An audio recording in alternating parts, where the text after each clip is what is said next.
With the world mourning the passing of Pope Francis, a question resurfaces. Where did it all begin? How did one man become the voice of over 1 billion souls? Stay with me, because in the next 5 minutes, you're going to discover the untold story of the papacy, and it's not what you were taught in school. Right now, millions are searching for answers. What happens next? Who becomes the next pope? But to understand the future, we must go back nearly 2,000 years, where power, betrayal and faith collided in the ashes of the Roman Empire. It starts not in a palace, but in a prison. Picture Jerusalem, in 33 AD. A fisherman named Peter, rough and unpolished, is chosen by Jesus himself. "You are Peter," Jesus says, "and on this rock I will build my church." He hands Peter the keys of heaven, a symbol of authority. Catholics believe this moment birthed the papacy, Peter as the first pope, the Bishop of Rome. But here's the twist. Peter wasn't a king or a scholar. He was a nobody, destined to die a martyr, crucified upside down in Rome. Fast forward to 64 AD. Rome's burning and Christians are scapegoats. Peter's successors, obscure bishops, lead a hunted flock. For 300 years they're tortured, fed to lions. Yet their influence grows. Why? Because they claim Peter's mantle a direct line to Christ. 3 centuries later, Christianity goes from outlawed to state-sanctioned.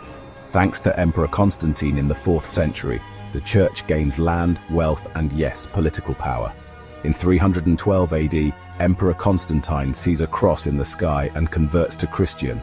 Suddenly, Christianity's legal, and the Bishop of Rome, he's no longer hiding. Power breeds conflict. Popes battled kings, claiming supremacy over souls' crowns. By the Middle Ages, the papacy ruled the Papal States, a chunk of Italy, like a kingdom.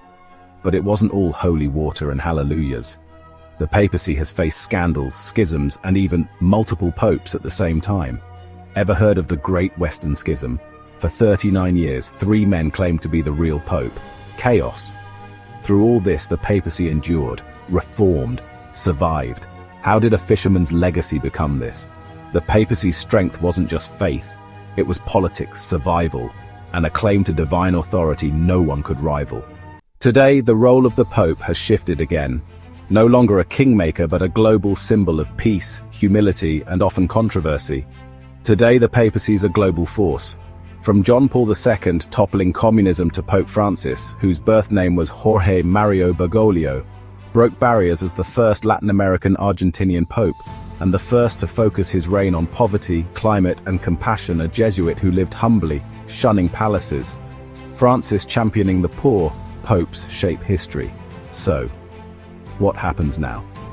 Since the pass away of Francis, who died April 21st, 2025, the Vatican enters a secretive process called the Conclave, where cardinals gather behind locked doors, voting until white smoke rises. But the politics behind the scenes, oh, they're more intense than any Netflix drama. One thing's certain, the papacy endures. From Peter's keys to Francis's final wave, it's a story of faith, power, and reinvention. So, there's the papacy born in a fisherman's call, forged in fire, and alive in 2025's headlines. The papacy didn't just survive history, it wrote it. And it's still being written right now.